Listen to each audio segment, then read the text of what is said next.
अस्सलाम वालेकुम, बिस्मिल्लाहिर्रहमानिर्रहीम। लेक्चर 15 है और टॉपिक आज का जो है वो है how to manage FBM orders as a virtual assistant. यानी आपने एज अ वर्चुअल असिस्टेंट आपने कैसे एफबीएम ऑर्डर्स को मैनेज करना है। ये टॉपिक मैंने ऐड क्यों किया, ये इसलिए किया क्योंकि सम टाइम क्या होता है, कोई क्लाइंट आपको मिल जाता है और वो कहता है कि जनाब आप एज अ वर्चुअल असिस्टेंट क्या करो, आप मेरा एफबीएम ऑर्डर्स मैनेज करो। तो आपने वहाँ फिर उस वक्त परेशान नहीं होना है कि जनाब मैंने तो ये सीखा ही नहीं है, ये कैसे मैनेज करते हैं। इसलिए मैं आपको ये आज बता रहा हूँ कि एफबीएम ऑर्डर्स को आपने कैसे मैनेज करना है। जब भी अगर आपको कोई ऐसा क्लाइंट मिल जाता है तो आपने आसानी ऐसे ऑर्डर्स लेने हैं, ठीक है। सो हम इसको स्टेप बाय स्टेप सीखेंगे। आपने बस सिर्फ इसको समझने की कोशिश करनी है।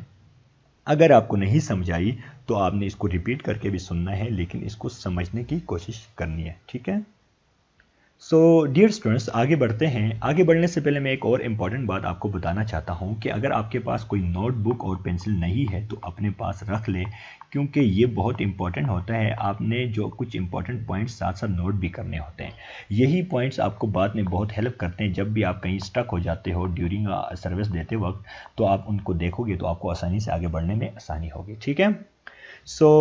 मैं आपको एफबीएम ऑर्डर्स मैनेज करना सिखाने से पहले आपको थोड़ा सा ये बताना चाहता हूँ कि एफबीएम और एफबीए में फ़र्क क्या है, ताकि आपको जब एफबीएम और एफबीए का फ़र्क जब पता चलेगा तो आपको एफबीएम ऑर्डर्स समझने में आसानी होगी, ठीक है। मैं आगे चलता हूँ, आपको एफबीए और एफबीएम में फ़र्क थोड़ा बताता हूँ। अभी हम सीखते हैं कि एफबीएम और एफबीए में फ़र्क क्या है, ठीक है। बहुत सिंपल है, बस वन बाय वन आपने समझने की कोशिश करनी है। नंबर वन, एफबीएम में क्या होता है, यहाँ पर सेलर खुद डील कर रहा होता है अपने तमाम प्रोडक्ट्स को। यानी अगर इसको मैं मज़ीद आसान कर दूं तो एफबीएम में थोड़ा सा जो सेलर होता है उसके ऊपर लोड ज़्यादा पड़ता है अपने बिजनेस को डील करने में, जबकि एफबीए में आप क्या होता है, थोड़ा सा आपके ऊपर लोड कम पड़ता है। ज़्यादातर आपका जो काम होता है वो अमेज़ॉन खुद डील करता है। इसको मज़ीद आगे देखते हैं। एफबीएम में क्या होता है, आपका अपना वेयर हाउस नहीं होता है। No warehouse in Amazon में आपका वेयर हाउस नहीं होता, ठीक है। यानी अमेज़ॉन के वेयर हाउस में आप अपनी प्रोडक्ट नहीं रख सकते। वेयर हाउस को गोदाम भी कहा जाता है, ठीक है, उर्दू में। यानी आप जब एफबीएम कर रहे होते हैं तो आपकी प्रोडक्ट या इन्वेंट्री जो आपकी है वो अमेज़ॉन वेयर हाउस में नहीं जाएगी। आपने क्या करना होता है, आपकी प्राइवेट कोई, अगर आप कोई अपना घर में रखना चाहें या फिर आप कहीं अगर प्राइवेट कोई वेयर हाउस आपने रखा है तो वहाँ आप इसको रख सकते हो, ठीक है। Number one. दूसरी बात क्या होती है, यहाँ पर जो आपके ऑर्डर्स होते हैं वो आपने एज अ सेलर खुद आपने मैनेज करना होता है, ठीक है। यहाँ पर अमेज़ॉन आपके ऑर्डर मैनेज नहीं करता। नेक्स्ट थिंग, उसके बाद क्या होता है, यहाँ पर अगर आपको कोई रिटर्न इशू आता है तो वो भी आपने सेलर यानी आपने एज सेलर खुद इस चीज़ों को मैनेज करना होता है। इसमें भी अमेज़ॉन आपकी हेल्प नहीं करता। अमेज़ॉन क्या करता है, अमेज़ॉन में आपकी सिर्फ जो आपकी लिस्टिंग है प्रोडक्ट की वो डिस्प्ले होती है, यानी लिस्टिंग डिस्प्ले होगी। और जब कोई ऑर्डर आता है तो अमेज़ॉन आपको बताएगा कि जनाब आपको फ़िलाँ बंदे का ऑर्डर आया है और उसका ये नाम है, ये एड्रेस है और आपने इस डेट से इस डेट तक इसको ये शिप करनी है, ठीक है। वो आपको डेट बता देता है और अमेज़ॉन ये बताने की कुछ फीसेस लेता है, ठीक है। यानी आप अगर एफबीएम करते हो तो आपके पास ये फैसिलिटीज़ नहीं होती। जबकि एफबीए में क्या होता है, एफबीए में आपका वेयर हाउस जो होता है अमेज़ॉन का वेयर हाउस आप यूज़ कर रहे होते हो, ठीक है। यानी आपकी इन्वेंट्री अमेज़ॉन वेयर हाउस में होती है। नंबर टू, जब भी आपको कोई ऑर्डर आता है तो अमेज़ॉन क्या करता है, उसको क्या करता है, पैक करता है। आपकी जो प्रोडक्ट है उसको पैक करके अपनी जो पैकेजिंग होती है अमेज़ॉन की, अपने बॉक्स में पैक करने के बाद आपके जो बायर है उसके घर तक लेकर पहुंचाता है, शिप भी करता है, पैक भी करके उस तक पहुंचाता है, ठीक है। और उसके बाद जो आपकी अमाउंट होती है प्रॉफिट के साथ अमेज़ॉन क्या करता है, वो भी आपके अकाउंट में ला के डाल देता है बायर से लाकर। यानी अपनी फीसिस अमेज़ॉन क्या करेगा, अपनी जो फीसिस होती है वो रिडक्ट करेगा, करने के बाद आपकी जो अमाउंट होती है वो भी अमेज़ॉन आपको दे देता है, ठीक है।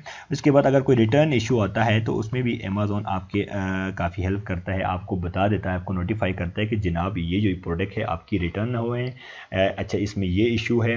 अगर वो जो प्रोडक्ट है अनफुलफिलेबल है, यानी वो दोबारा सेल करने काबिल नहीं है, तो अमेज़ॉन आपसे कहेगा कि इसको डिस्पोज ऑफ करूँ या फिर आपके पास भेजना है, तो ये ऑप्शन भी अमेज़ॉन आपको प्रोवाइड कर देता है, ठीक है।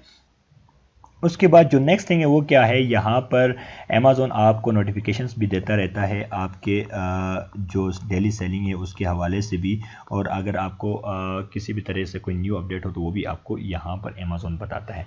अमेज़ॉन अपने वेयर हाउस में रखने का, आपके ऑर्डर को मैनेज करने का, आपके अमाउंट को आपके पास पहुँचाने का और आपकी जो रिटर्न्स होते हैं उनको डील करने का, ये सारी सर्विसेज देने के अमेज़ॉन अपनी फीसिस लेता है। ठीक है, ये फीसिस कितनी लेता है, अपनी कमीशन उनका कितना होता है हर प्रोडक्ट के पीछे, वो मैं आपको बता चुका हूँ लेक्चर्स में। आपने अगर लेक्चर्स नहीं देखें तो आप शुरू से वो देखेंगे तो आपको समझ आ जाएगी। ठीक है, सो ये मेन फ़र्क है FBA और FBM में। ठीक है, FBA में क्या होता है, अमेज़ॉन का अपना वेयर हाउस में आपने प्रोडक्ट अपनी इन्वेंट्री रखनी होती है, ऑर्डर्स अमेज़ॉन डील करता है, अमाउंट की भी आपको अमेज़ॉन ला के आपके अकाउंट में सेंड कर देता है, रिटर्न्स अमेज़ॉन डील करता है, नोटिफिकेशन आपको दे देता है।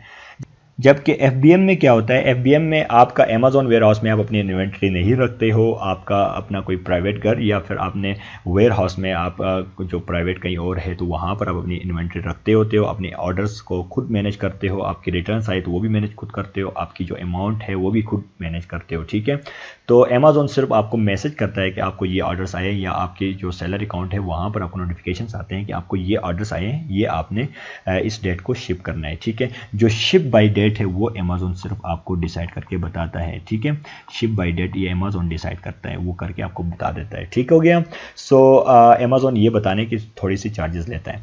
सो ये मेन फ़र्क है FBA और FBM में। अब हम आगे बढ़ते हैं और सीखते हैं कि मज़ीद FBM ऑर्डर्स को हमने मैनेज कैसे करना है। ठीक है, मैंने आपको मेन डिफरेंस बता दिया FBA और FBM क्या है, अब आपको समझने में आसानी होगी। सो सबसे पहले क्या करना है, आप अगर एज अ वर्चुअल असिस्टेंट आप किसी का FBM ऑर्डर्स को अगर मैनेज कर रहे हो तो आपने क्या करना होता है, जाहिर सी बात है क्लाइंट ने आपको अकाउंट में एक्सेस दी होगी, एक्सेस कैसे लेनी है वो मैं आपको पहले बता भी चुका हूँ। अगर आपने लेक्चर्स नहीं देखे तो वो लेक्चर्स आप देखा करें, क्योंकि आप जब शुरू से देखोगे नहीं तो आपको लेक्चर्स की समझ नहीं आएगी। ठीक है, सो सबसे पहले आपने क्या करना है, सिंपली यहाँ पर आपने अपनी ईमेल इंटर करनी। ईमेल लेट्स से मैं कहता हूँ SK123@gmail.com जो आपकी है वो यहाँ पर आप एंटर करोगे। ठीक है, जैसे वो एंटर करने के बाद पासवर्ड डालते हैं, लेट्स से मैं कहता हूँ 12345 ये मेरा पासवर्ड है। सिंपली साइन इन पे जैसे आप क्लिक करोगे, क्लिक करने के बाद आपने क्या करना है, आगे मूव करना है। जैसे आप साइन इन करोगे तो आपके सामने कुछ इस तरह का इंटरफेस सामने आएगा। जैसे कि आप देख सकते हैं यहाँ पर मुझे नोटिफिकेशन आया है यू हैव टू अनडिस्पैच्ड, यानी आपने सेंड नहीं किए ऑर्डर्स है for which you need to confirm dispatch in order to prepare. आपने ये कहते हैं कि आपने इनको डिस्पैच करना है, आपके पास 2 अनडिस्पैच ऑर्डर्स है अभी तक, आपने इनको डिस्पैच करना है। ठीक है, यानी उनको सेंड करो जो बाइट से उनके लिए। तो आपके पास यहाँ भी नोटिफिकेशन है, अगर आप इसको व्यू यहाँ से डायरेक्ट करना चाहते हैं तो यहाँ आप व्यू अनडिस्पैच ऑर्डर भी कर सकते हो, या फिर आप यहाँ पर ऊपर जैसे कि देख सकते हो ऊपर बार में यहाँ लिखा हुआ है ऑर्डर्स, आप ऑर्डर्स पे सिंपल जैसे क्लिक करोगे तो जैसे आप उस पर क्लिक करोगे तो आपके सामने ये ऑप्शन आएगा मैनेज ऑर्डर्स का। ड्रॉप डाउन मेन्यू में आपके सामने क्या ऑप्शन आएगा, मैनेज ऑर्डर्स। सिंपली आप मैनेज ऑर्डर्स पे जैसे क्लिक करोगे तो उसके बाद आपके सामने इस तरह का कुछ इंटरफेस सामने आएगा। ठीक है, सो सबसे पहले जैसे कि आप देख सकते हैं यहाँ पर लिखा हुआ है टू अनशिप्ड, जो आपके ऑर्डर्स है वो 2 ऑर्डर्स है और वो अनशिप्ड है, यानी आपने वो शिप नहीं किए हैं, ये बता दिया। उसके बाद मुझे डिटेल्स बता रहा है कि मैं इसको, अच्छा ये बार को ज़रा मज़ीद नीचे स्क्रॉल करता हूँ ताकि मुझे ऑर्डर्स पूरे नज़र आए। सो यहाँ पर अब मुझे दोनों ऑर्डर्स नज़र आ रहे हैं, जैसे कि आप देख सकते हैं ये लिखा हुआ है 2 अनशिप ऑर्डर्स हो गया। उसके बाद मुझे यहाँ पर मुझे ऑर्डर डेट बता दिया, अच्छा जी ऑर्डर डिटेल्स मुझे बता दिया, इमेज मुझे बता दिया, प्रोडक्ट नेम मुझे बता दिया, कस्टमर ऑप्शंस बता दिया, ऑर्डर स्टेटस बता दिया। ठीक है, अब 1 बाय 1 मैं आपको ये समझाता हूँ, ये बहुत इंपॉर्टेंट है, इन चीज़ों को आपने गौर से समझना है ये जो पॉइंट्स है, क्योंकि अक्सर जो वर्चुअल असिस्टेंट है इसमें गलती करते हैं जिसकी वजह से फिर क्लाइंट उनको फिर बहुत जल्द अपने उस जॉब से निकालते होते हैं। ठीक है, सबसे पहले आप देखिए ऑर्डर डेट क्या है। ऑर्डर डेट है जनाब इस बंदे ने ऑर्डर कब किया है, ये 10 तारीख को इसने ऑर्डर किया है। ठीक है, और 10 तारीख को इसने ऑर्डर किया है, जबकि मंथ भी साथ लिखा है और ईयर भी साथ लिखा हुआ है। ठीक है, टाइम भी मेंशन है। ठीक है, उसके बाद ऑर्डर डिटेल्स में क्या है, बायर का नाम यहाँ दिया हुआ है, ये देखिए बायर का नाम दिया है। अच्छा जी, ये फुलफिल कौन कर रहा है, सेलर, जाहिर सी बात है FBM है तो सेलर खुद करेगा। अच्छा जी, उसके बाद सेल चैनल क्या है, मार्केट कौन सी है, UK मार्केट के लिए है, तो ये आपको पहले डिटेल्स पता चल गई। उसके बाद नेक्स्ट जो है वो जैसे कि आप यहाँ देख सकते हैं इमेजेस, यानी जो प्रोडक्ट का आपको ऑर्डर आया है वो इमेज यहाँ पर दिखा रहा है कि जनाब ये इमेज है जिसका ऑर्डर आया है, ठीक है, ये भी आपने देख लिया। उसके बाद यहाँ प्रोडक्ट नेम बता रहा है, मुझे एसएन दे दिया है कि जी ये एसएन है आपका प्रोडक्ट का। उसके बाद मुझे ये बताया SKU मुझे बता दिया। उसके बाद मुझे क्वान्टिटी बताई कितने क्वान्टिटी का ऑर्डर किया है। उसके बाद मुझे आइटम सब टोटल बता दिया कितना उसकी अमाउंट बनती है। लेट से यहाँ पर $13.99 इसकी पाउंड बन रही है, सॉरी। तो उसके बाद लिस्टिंग आईडी मुझे बता दिया, ऑर्डर आइटम मुझे बता दिया। तो ये सारी चीज़ें आपको ये डिटेल्स बता देता है। इसके बाद जो नेक्स्ट मोस्ट इंपॉर्टेंट ऑप्शन है वो है कस्टमर ऑप्शन, ठीक है। कस्टमर ऑप्शन क्या होता है, इसमें जो कस्टमर ने जो ऑप्शन सेलेक्ट किया है उसके मुताबिक से अमेज़ॉन मुझे क्या करता है, एक शिप बाय डेट डिसाइड करता है। तो कस्टमर ने स्टैंडर्ड ऑप्शन सेलेक्ट किया है और अमेज़ॉन ने मुझे क्या किया है, शिप बाय डेट बता दिया कि इस ऑप्शन के मुताबिक मुझे डेट बताया कि 11 तारीख तक आपने इस प्रोडक्ट को शिप करना है। मतलब आपने 11 तारीख तक आपने क्या करना है, अपने जो वेयर हाउस या घर से अपनी प्रोडक्ट को शिप कराना है। जो डिलीवर होगा कब तक, 15 से लेकर 17 तारीख तक ये क्या होना चाहिए, ये बायर तक ये प्रोडक्ट पहुंचनी चाहिए, ठीक है। अगर आप इस डेट के मुताबिक नहीं पहुंचाते हैं फिर क्या होता है, बायर आपकी जो प्रोडक्ट है या आपकी लिस्टिंग पर बैड रिव्यूज़ देते हैं। और ये बात आपको बड़ी अच्छी तरह पता है कि हमारे पास ई कॉमर्स में जो मेन सोशल प्रूफ है वो हमारे रिव्यूज़ होते हैं। अगर बायर ने ये कहा कि जनाब इस बंदे ने ऑन टाइम नहीं पहुंचाया, तो मुझे आप ये बताइए कि क्या कोई दूसरा बंदा खरीदेगा आपसे? जाहिर सी बात है वो भी नहीं आएगा, कि वो समझेगा कि इसका जो सर्विस है वो अच्छा नहीं है। तो इसीलिए आपने ये जो चीज़ें गौर से समझना है, शिप बाय डेट कब करनी है, डिलीवर बाय डेट क्या है, इन चीज़ों को समझना है। शिप बाय डेट से मुराद ये कि आपने अपने से इस प्रोडक्ट को कब डिस्पैच करना है, और जो आपका जो बायर है या जो आपका कस्टमर है उस तक कब तक पहुंचनी चाहिए, यानी 15 से 17 तक पहुंचनी चाहिए, ठीक है। ये डिपेंड करेगा किस पर, ये आपके जो कस्टमर ने ऑप्शन सेलेक्ट किया है उस पर डिपेंड करता है। यहाँ पर इसने स्टैंडर्ड का ऑप्शन सेलेक्ट किया है, ठीक हो गया। सो सेकंड थिंग, जो दूसरी बात जो है वो क्या है, यहाँ पर अगर आपका कस्टमर स्टैंडर्ड के बजाय यहाँ पर कस्टमर ऑप्शन सेलेक्ट करता एक्सपीडाइट का, तो फिर क्या होता, अगर एक्सपीडाइट का ऑप्शन वो सिलेक्ट करता तो फिर क्या होता, फिर जाहिर सी बात है एक्सपीडाइट, इसको कुछ लोग एक्सपीडाइट को एक्सपीडिट भी प्रोनाउंस करते हैं, लेकिन बेसिकली इसको एक्सपीडाइट पढ़ा जाता है। एक्सपीडाइट अगर वो ऑप्शन सेलेक्ट करता या एक्स्ट्रा फास्ट डिलीवरी का ऑप्शन सेलेक्ट करता, सो फिर क्या होता, फिर इसका मतलब ये है कि जाहिर सी बात है कस्टमर को जो प्रोडक्ट चाहिए वो अर्जेंट में चाहिए, तो उसकी भी अर्जेंट की फीसिस होती है। तो उसको देखते हुए अमेज़ॉन फिर आपको शिप बाय डेट उस तरीके से बताता है, यानी वो आपको कहता कि 1 से 2 दिनों के अंदर अंदर ये प्रोडक्ट आपने पहुंचानी है, ठीक है। तो ये आपने समझना है, अगर एक्सपीडाइट आए तो आपने उस तरीके से डेट भी आपको शिप बाय डेट भी उस तरीके से आएगी और उसकी फीसिस भी होती है एक्सपीडाइट की, ठीक है। सो उसके बाद जो नेक्स्ट हमारे पास ऑप्शन आता है वो ऑर्डर स्टेटस। तो ये अनशिप्ड है, ज़ाहिर सी बात हमने शिप नहीं किया है तो ये हमारे पास अनशिप्ड का ऑप्शन ही आएगा। सो ये चीज़ें थी जो आपने सबसे पहले ये देखनी है गौर से, और उसके बाद फिर आपने नेक्स्ट एक्शन की तरफ जाना है, ठीक है। सो नेक्स्ट हम आगे बढ़ते हैं। नेक्स्ट हमारे पास आता है एक्शन का ऑप्शन, यानी एक्शन में हमने क्या करना होता है। जैसे कि आप यहाँ देख सकते हैं मेरे पास सबसे पहले कहता है buy shipping, confirm shipment, upload invoice, print packing slip, और लास्ट ऑप्शन आता है कैंसिल ऑर्डर का। तो नंबर 1 हम देखते हैं बाय शिपिंग। बाय शिपिंग में क्या होता है, बाय शिपिंग में अमेज़ॉन कहता है कि जनाब आप अगर मेरी सर्विसेज भी बाय कर सकते हो, यानी वो शिपमेंट की सर्विस भी देता है अमेज़ॉन। अब होता क्या है, होता यह है कि अमेज़ॉन के साथ मुख्तलिफ जो कॉरियर कंपनीज है या शिपिंग कंपनीज है उनका एफिलिएटेड होती हैं अमेज़ॉन के साथ वो जो कंपनीज होती है। तो अमेज़ॉन कहता है कि अगर आप मेरी जो शिपिंग के सर्विस लेना चाहते हो तो आप शिप को बाई कर सकते हो, ठीक है, मेरी शिपिंग सर्विसेज को बाई कर सकते हो, ठीक है। तो आप अगर अमेज़ॉन की सर्विसेज लेना चाहते हैं यानी शिपमेंट सर्विसेज लेना चाहते हैं तो आप क्या करोगे, आप बाय शिपिंग पे क्लिक करोगे। सो जैसे ही आप बाय शिपिंग पे क्लिक करोगे तो आपके सामने कुछ इस तरह का इंटरफेस सामने आएगा, ठीक है। तो सबसे पहले जैसे कि आप देख सकते हैं यहाँ पर ऑर्डर डिटेल्स बताया, आईडी बताया, अच्छा जी, और मजीद ऑर्डर समरी भी उसने बता दिया, उसने शिप बाय डेट बताया, डिलीवरी बाय बताया, परचेज डेट बताया कि 10 को उन्होंने परचेज़ किया था इस ऑर्डर को, जबकि उसके बाद शिप बाय डेट क्या है, 11 तक आपने अपने उससे शिप करना है। अच्छा जी, शिपिंग सर्विस क्या है, स्टैंडर्ड, अच्छा फुलफिल सेल चैनल क्या है, यूके मार्केट से है, तो ये सारी डिटेल्स भी आपको पता चल जाए। उसके बाद शिप टू, यानी आपने कहाँ शिप करना है, बायर का एड्रेस सारा डिटेल से बता दिया। उसके बाद कॉन्टैक्ट बायर नाम बता दिया, साथ फ़ोन नंबर भी उसका बता दिया, ठीक है। उसके बाद मजीद आप देख सकते हैं यहाँ पर क्वांटिटी बताया, यूनिट प्राइस बताया, अच्छा उसके बाद मजीद भी उसके डेट्स बताए और प्राइस के साथ सब कुछ उसको डिटेल से आपको ये भी उसने क्लियर कर दिया। सो इस तरीके से आपने क्या करना है, ये सारी चीज़ें आपने देख लिया। देखने के बाद आपने एज अ वर्चुअल असिस्टेंट आपने क्या करना होता है, बाई शिपिंग, अगर आपको क्लाइंट कहता है बाई शिपिंग करनी है, अमेजोन की बाई शिपिंग आप पैकेज लेना है, तो आपने क्या करना होता है एज अ क्लाइंट, आपने सिंपली ये सारी चीज़ें देख लिया। देखने के बाद आपने मजीद इस बार को स्क्रॉल डाउन करोगे तो आपके सामने इस तरह का इंटरफेस आएगा, ठीक है। तो आपने यहाँ पर क्या करना है, सिंपली आपने यहाँ पर पैकेजिंग जो आपकी है जिस तरह की भी है, जैसे आप इस पर क्लिक करोगे आपके सामने ऑप्शंस आएंगे, आपने उनमें से सिलेक्ट करना है। करने के बाद उसके बाद आपने सिंपली यहाँ वेट बताना है, कितना वेट है आपकी प्रोडक्ट का, ठीक है। अगर 2 यूनिट्स ऑर्डर हुए हैं, 3 हुए हैं, 4 हुए हैं या 1 हुआ है, जितने भी हो उनका वेट, जो वेट है वो वेट कौन बताएगा आपको, वेट आपको क्लाइंट बताएगा, ठीक है। जो आपकी प्रोडक्ट है उसका वेट आपको क्लाइंट बताएगा, क्योंकि आपको तो नहीं पता ना कितना वेट है, क्योंकि क्लाइंट ने वो सारी चीज़ें डील की होती है, उसके पास प्रोडक्ट पड़ी होती है या उसने कहीं रखा होता है। तो आपने क्लाइंट से पूछना है या क्लाइंट आपको पहले से ऑलरेडी बताएगा कि ये वेट है। जितने भी ऑर्डर लेट से अगर एक का वो कहता है कि 1 kg है, तो आप अगर 2 ऑर्डर्स आए हैं तो 1 × करो, 1 × 2 करो तो आपको ऑटोमेटिकली पता चलेगा 2 kg हो गया। इसी तरह से जितने भी ऑर्डर्स हो गए आप उन सबको इंटू करके, जितने भी ऑर्डर्स अगर आपको आए हैं तो आपने यहाँ पर क्या करना है, उनको kg में लिखना है, या ग्राम में है तो ग्राम में भी करना है, जो है वो कर लो, ठीक है। जैसे ही आप यहाँ पर वेट को पुट करोगे तो उसके बाद क्या होगा, यहाँ पर जैसे कि आप देख सकते हैं सिलेक्ट डिलीवरी सर्विस लिखा हुआ है।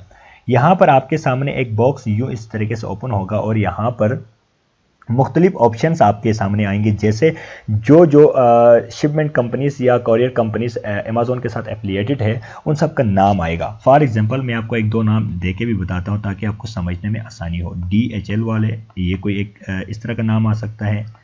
DPD, अच्छा जी, GLS वाले हो गया, गो हो गया, या UPS वाले हो गया, या फास्ट वे हो गया,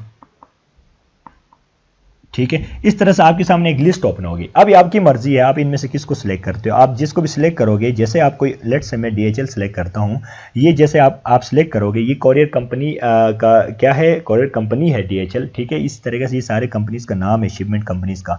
आपकी मर्जी, आप जिससे भी आप सिलेक्ट करना चाहते हैं आप उसको सिलेक्ट किया। लेट से DHL हमने सिलेक्ट किया। जैसे आप सिलेक्ट करोगे तो अमेजोन आपके सामने बताएगा, आपको मजीद आगे बताएगा कि जनाब जो आपने सिलेक्ट किया है ये बंदा आएगा आपसे, आकर आपकी प्रोडक्ट को क्या करेगा, जो आपकी प्रोडक्ट जहां आपने रखी होती है, जिसका एड्रेस आपने दिया होता है, वहां से वो उठाएगा, उसको पिक करने के बाद आपके बायर तक पहुंचा देगा, ठीक है। और अमेजोन आपसे वो जो फीसिस, जितनी भी शिपमेंट की जो फीसिस बनती हैं वो भी आपसे रिडक्ट करेगा, जो क्रेडिट कार्ड आपका सेलर अकाउंट के साथ अटैच्ड है, ठीक है। तो वो भी अमेजोन वहाँ से रिडक्ट करेगा। तो ये तरीकाकार है किस चीज़ का, ये है बाई शिपिंग का। तो ये सारा कुछ आपने जैसे सिलेक्ट करोगे, करने के बाद आपने सिंपली क्या करना है, यहाँ पर बाई शिपिंग पे जैसे आप क्लिक करोगे तो आपकी जो शिपिंग सर्विसेज है आपने अमेजोन से बाई किया होता है, ठीक हो गया। सो आगे चलते हैं। ये तरीका है हमने अमेजोन से बाय शिपिंग कैसे करनी है। अब जैसे आप बाय शिपिंग करोगे तो अब नेक्स्ट काम आपने क्या करना है वो मैं आपको बताता हूं। हमने क्या किया था, हमने बाय शिपिंग का जो प्रोसेस है वो हमने क्लियर किया। अब हम सीखेंगे कि उसके बाद आपने क्या करना है। उसके बाद यहां पर जैसे कि आप देख सकते हैं यहां पर लिखा है कंफर्म शिपमेंट। तो आपने सिंपली क्या करना है, कंफर्म शिपमेंट पे क्लिक करना है। जैसे आप उस पर क्लिक करोगे तो आपके सामने फिर उसी तरह का इंटरफेस सामने आएगा। आप इस बार को मजीद यहाँ पर जो बार होगी उसको स्क्रॉल डाउन करोगे तो आपने क्या करना है, सिंपली यहाँ पर जैसे कि आप देख सकते हैं यहाँ से आप क्वांटिटी जितनी भी है, अगर 1 है 1, 2 है 2, जितनी क्वांटिटी वो सिलेक्ट करोगे। करने के बाद आपने कंफर्म शिपमेंट यहाँ पर जैसे कि लिखा हुआ है, यानी आपने कंफर्म डिस्पैच करना है, यानी आपने ये बात क्लियर करना है, अमेजोन को बताना है कि मैंने डिस्पैच कर लिया है जो डेट आपने बताया था उसको, ठीक है। तो वो आपने यहाँ से कंफर्म करना होता है। सबसे पहले डिस्पैच डेट क्या था, 11, जो कि किसने दिया था, 11 डेट दिया था किसने, अमेजोन ने आपको शिप बाई डेट जो बताया था आपने डिस्पैच डेट एंटर कर लिया। उसके बाद कैरियर जो कॉरियर जो ऑप्शन आपने सेलेक्ट किया था, जो आपने किया है वो आप यहाँ पर लिखोगे। लेट से UPS किया है, DHL जो आपने पहले सेलेक्ट किया था, और जिससे भी आपने जो कॉरियर कंपनी का सेलेक्ट किया है वो आप यहाँ पर उसको यहाँ जैसे क्लिक करोगे तो आपके सामने ऑप्शंस आएंगे, आपने वो सिलेक्ट करना है। जैसे आप वो सिलेक्ट करोगे उसके बाद डिलीवरी सर्विस। डिलीवरी सर्विस क्या होता है, डिलीवरी सर्विस से मुराद ये है कि मसलन आपने कैसा था, स्टैंडर्ड था या फिर एक्स्ट्रा फास्ट सर्विस था। ये मुख्तलिफ सर्विसेज होती है ना, मुख्तलिफ सर्विसेज होती है शिपमेंट कंपनीज़ की, तो आपने कौन से किया है तो वो आप उसको जो किया है आप यहाँ पर वो सिलेक्ट करोगे, क्योंकि अगर जो आपका बायर है उसने अगर एक्सपीडिटेड अगर उसने सिलेक्ट किया है यानी उसको जल्दी में चाहिए तो आप एक्स्ट्रा फास्ट जो डिलीवरी सर्विस वो लोगे, या फिर अगर उसने स्टैंडर्ड किया तो स्टैंडर्ड तरीके से आप या स्टैंडर्ड ऑप्शन आप सिलेक्ट करोगे। ठीक हो गया। उसके बाद आपने क्या करना है, यहाँ पर लिखा है ट्रैकिंग आईडी, ट्रैकिंग आईडी आपने यहाँ पुट करनी है। अब आप परेशान होंगे कि जनाब मुझे ट्रैकिंग आईडी कहाँ से मिलेगी, ये मुझे किस तरह पता चलेगा। तो आपको ट्रैकिंग आईडी आपको कहाँ से मिलेगी, आपको जो शिपिंग कंपनी जिसने आपकी जो प्रोडक्ट है वो शिप की है वो आपको एक ट्रैकिंग आईडी देती है, वो आपने सिंपली यहाँ लाकर क्या करना है, पुट करना है। ठीक है, ये शिपमेंट कंपनी आपको देती होती है, यानी जो कोरियर सर्विस आपने यूज़ किया है वो क्या करता है, आपकी प्रोडक्ट को जब डिस्पैच करता है तो आपको एक ट्रैकिंग आईडी देता है, वो आपने सिंपली आगे कंफर्म शिपमेंट में ओपन करके यहाँ पर ट्रैकिंग आईडी पुट करना है, यहाँ से डिलीवरी सर्विस सेलेक्ट करना है, करियर सेलेक्ट करना है और डिस्पैच डेट आपने सेलेक्ट करना है। ठीक है, लेट्स से मैं कहता हूँ 1 2 3 4 5 6 7 मेरा ट्रैकिंग आईडी है। ठीक है, मैंने ये भी कर लिया। करने के बाद आपने यहाँ पर कंफर्म डिस्पैच पे क्लिक करना है। जैसे आप इस पर क्लिक करोगे तो आपकी जो डिस्पैच है वो कंफर्म हो जाएगी। क्या होगा फिर, ये होगा कि अमेज़ॉन को पता चल जाएगा कि आपने जो डेट अमेज़ॉन ने शिप बाय डेट बताया था उसके मुताबिक से आपने प्रोडक्ट का जो डिस्पैच किया है अपने घर से वेयर हाउस से जहाँ भी आपने रखा था वहाँ से डिस्पैच किया है, उसको पता चल जाएगा। और अमेज़ॉन क्या करेगा, ये जो ट्रैकिंग आईडी है वो आपकी जो बायर है उसको सेंड कर देगा और उसको कहेगा कि आप अपने प्रोडक्ट ट्रेस कर सकते हो कहाँ आपका प्रोडक्ट पहुँच जाए। ठीक है, तो ये तरीका है कंफर्म डिस्पैच कैसे करना है। ठीक, सो यहाँ पर आपका एक सवाल ये बन सकता है कि जनाब अगर मैं अमेज़ॉन की बाई शिपिंग ना लूँ या अमेज़ॉन की जो शिपमेंट सर्विस है वो ना लूँ और मैं अगर कोई और शिपिंग सर्विस लेना चाहता हूँ, लेट्स से मैं अगर यूके में मेरा वेयर हाउस है या घर है या वहाँ मैंने अपने प्रोडक्ट्स रखी है और वहाँ पर मैं अगर कोई और शिपिंग सर्विसेज को यूज़ करता हूँ तो फिर क्या होगा। तो इसमें भी कोई मसला नहीं है, बस सिंपली यही होगा। उसमें भी आपने क्या करना होता है, आपका जो कोई और सर्विस अगर आप लेना चाहते हो, कोई और अगर आपने अमेज़ॉन के अलावा अमेज़ॉन की जो शिपिंग सर्विसेज है उसके अलावा अगर आपने कोई और लिया है तो तब भी आपने क्या करना होता है, वही जो शिपमेंट कंपनी आपको एक ट्रैकिंग आईडी देगी तो आपने सिंपली जाकर फिर क्या करना होता है, यही कंफर्म शिपमेंट में जाकर आपने उसी तरीके से ट्रैकिंग आईडी पुट करना है, सर्विस सेलेक्ट करना है, डिस्पैच डेट सेलेक्ट करना है और कंफर्म करना है। कंफर्म करोगे अमेज़ॉन को पता चलेगा आपने ड्यू डेट पर वो जो प्रोडक्ट है वो आपने सेंड कर दिया है। ठीक है, तो इसमें कोई मसला नहीं है, आप अमेज़ॉन की बाई शिपिंग करो या ना करो। अगर करोगे तो वो आपको मैंने तरीका बताया उस तरीके से करना है, फिर भी जाके आपने कंफर्म शिपमेंट में जाकर वो शिप कंफर्म करनी है। अगर आप उसका अमेज़ॉन की बाई शिपिंग सर्विस नहीं लेते हो तो आप अगर कोई और सर्विस लेते हो, अगर आप कहते हो कोई और सर्विस में मेरे लिए फ़ायदा है, आप अगर वो लेना चाहते हो तो उसमें भी आपको ट्रैकिंग आईडी मिलेगी, वो भी आपने लाकर सिंपली क्या करना है, कंफर्म शिपमेंट में जाना है, जाने के बाद आपको सिंपली उसमें पुट करना है। ठीक हो गया। उसके बाद जो नेक्स्ट ऑप्शन हमारे पास आता है वो है अपलोड इनवॉइस। अपलोड इनवॉइस क्या है, अपलोड इनवॉइस ये आपने परेशान मत होना है कि मैंने ये पता नहीं क्या होता है, कहाँ से लूँगा। ये आपका क्लाइंट आपको एक टेम्पलेट देगा, अगर उसके पास बनी हुई है एक एग्जिस्टिंग टेम्पलेट ऑलरेडी होगी, वो सिंपली आपको भेजेगा और आपने क्या करना होता है, आपने सिंपली उसमें एग्जिस्टिंग टेम्पलेट को एडिट करना होता है, क्योंकि उसमें आपने सिंपली जब भी कोई न्यू ऑर्डर आएगा तो आपने उसमें बायर का नाम एसएन जो प्रोडक्ट का एसएन होता है वो चेंज करोगे, या फिर आपका जो कस्टमर ऑप्शन है अगर स्टैंडर्ड है या एक्सपीडिटेड है जो भी है वो आपने सेलेक्ट करना होता है, और एड्रेस वगैरह जो जो उसमें अगर है तो वो भी चेंज करोगे, और प्राइस में अगर वेरिएशन है तो वो भी उसमें एडिट करके सिंपली उस टेम्पलेट को एडिट करके आपने अपलोड करना होता है। ठीक है, अब आपका सवाल होगा कि ये हम क्यों करते हैं, तो इसका अगर मैं बहुत आसान कर दूं तो ये इसलिए होता है कि बायर जो होता है वो क्योंकि जब वो कभी कहीं टैक्स पे करना होता है तो उसे ये बात डिफेंड भी करनी होती है कि उसने अपने पैसा कहाँ इन्वेस्ट किया है तो या कहाँ पर उन्हें स्पेंड किया है, तो फिर उसमें वो ये चीज़ दिखाते होते हैं एज आ एविडेंस कि मैंने अपनी पैसा यहाँ पर स्पेंड कर ये चीज़ें खरीदने में स्पेंड किया है या इस तरीके से। तो ये इनवॉइसेस उनके लिए काफ़ी हेल्पफुल होती हैं। तो इनवॉइस आपने इस तरीके से सिंपली एडिट करना है, टेम्पलेट आपका क्लाइंट आपको देगा वो आपने एडिट करके नाम वगैरह वगैरह वो आपने एडिट करना है सिंपली जो ऑर्डर आएगा उसके मुताबिक से, और आपने सिर्फ अपलोड इनवॉइस पे क्लिक करोगे। जैसे क्लिक करोगे तो आपके सामने इस तरह ऑप्शन आएगा और यहाँ पर सिंपली अपलोड पे आपने क्लिक करना है। उसके बाद जो मेरे पास नेक्स्ट ऑप्शन आता है वो है print packing slip. Print packing slip क्या है, ये सिंपली आपने इस पर क्लिक करना है। जैसे आप इस पर क्लिक करोगे तो आपके सामने एक इस तरह की स्लिप ओपन हो जाएगी। ठीक है, इस स्लिप में क्या होता है, इसमें सिंपल ये लिखा होता है कि जी इस बायर ने इस बंदे से ये चीज़ ख़रीदी है, इतने रुपीस की ख़रीदी है और इस डेट पे ख़रीदी है और यहाँ से इस कंपनी से ख़रीदी है। ठीक है, ये डेट्स एक डिटेल्स इसके ऊपर होती हैं। ठीक है, आपने सिंपली क्या करना है, यहाँ प्रिंट पे क्लिक करना है, करोगे तो एज अ PDF इसको अपने पास सेव करना है। सेव करने के बाद आपने इसको डाउनलोड जैसे करोगे, करने के बाद आपने इसको किसको भेजना है, जो शिपमेंट कंपनी है जिसने आपकी प्रोडक्ट शिप करनी है, आपने उसको ये सेंड करनी है। ठीक हो गया, तो वो क्या करेगा, वो इस लिस्ट को क्या करेगा, आपकी जो प्रोडक्ट है उसकी पैकेजिंग के ऊपर इसको अटैच कर देगा या उसके ऊपर लगा देगा। ठीक है, तो उसके ऊपर डिटेल्स लिखी होती हैं इस पैकिंग स्लिप के ऊपर। ठीक है, अब आपने यहाँ एक चीज़ गौर से समझना है, अगर आप अमेज़ॉन की बाय शिपिंग ले रहे हो या फिर आप अगर कोई और कंपनी से शिप करा रहे हो, तो आपने सबसे पहले काम क्या करना है, यहाँ पर आकर प्रिंट पैकिंग स्लिप को डाउनलोड करना है। इनको डाउनलोड करके आपने या तो बाय शिपिंग कर रहे हो तो आप उनको भेजोगे, अगर कोई और आपने शिपिंग सर्विस ली है तो उनको भी भेजोगे, यानी इनमें से जिसको भी आपने सेलेक्ट किया तो आप उनको सबसे पहले क्या भेजोगे, प्रिंट पैकिंग स्लिप उनको भेजोगे। ठीक है, जैसे आप उनको ये भेजोगे, वो क्या करेंगे, इस स्लिप को आपकी पैकेजिंग के ऊपर शिप करने से पहले, यानी जो बायर है उसको देने से पहले आपके पैकेजिंग के ऊपर क्या लगाएंगे, ये जो आपकी जो स्लिप है यानी पैकिंग स्लिप है इसको लगाएंगे। ठीक है, इसके ऊपर डिटेल्स होती है जैसे कि मैंने आपको पहले बताया।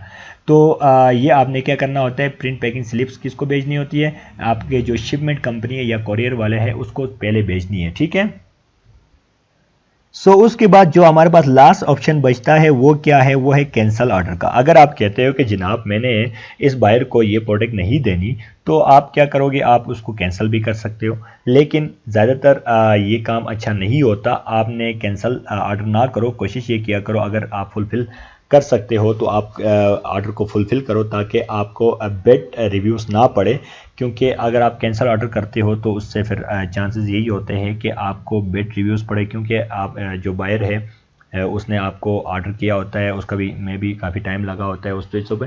तो बहरहाल आपने कोशिश करना है फुलफ़िल करो, अगर नहीं कर सको तो फिर आप कैंसिल भी कर सकते हो, ये ऑप्शन आपके पास मौजूद है। ठीक है, सो डियर स्टूडेंट्स, हमने ये देख लिया कि किस तरीके से हमने FBM ऑर्डर्स को मैनेज करना है एज अ वर्चुअल असिस्टेंट, या फिर अगर आप सेलर हैं तो तब भी यही तरीका है कैसे FBM ऑर्डर्स को मैनेज किया जाता है। ठीक है, और किस तरीके से डिस्पैच किया जाता है, कैसे शिप बाय डेट को पढ़ा जाता है, कैसे डिलीवर करना है, ये सारा तरीका मैंने आपको बताया है। ठीक है, अब आपका सवाल यहाँ एज अ वर्चुअल असिस्टेंट ये बन सकता है कि मुझसे क्लाइंट कैसे रब्ता करेगा या मुझसे क्या बात करेगा कि क्या करना है।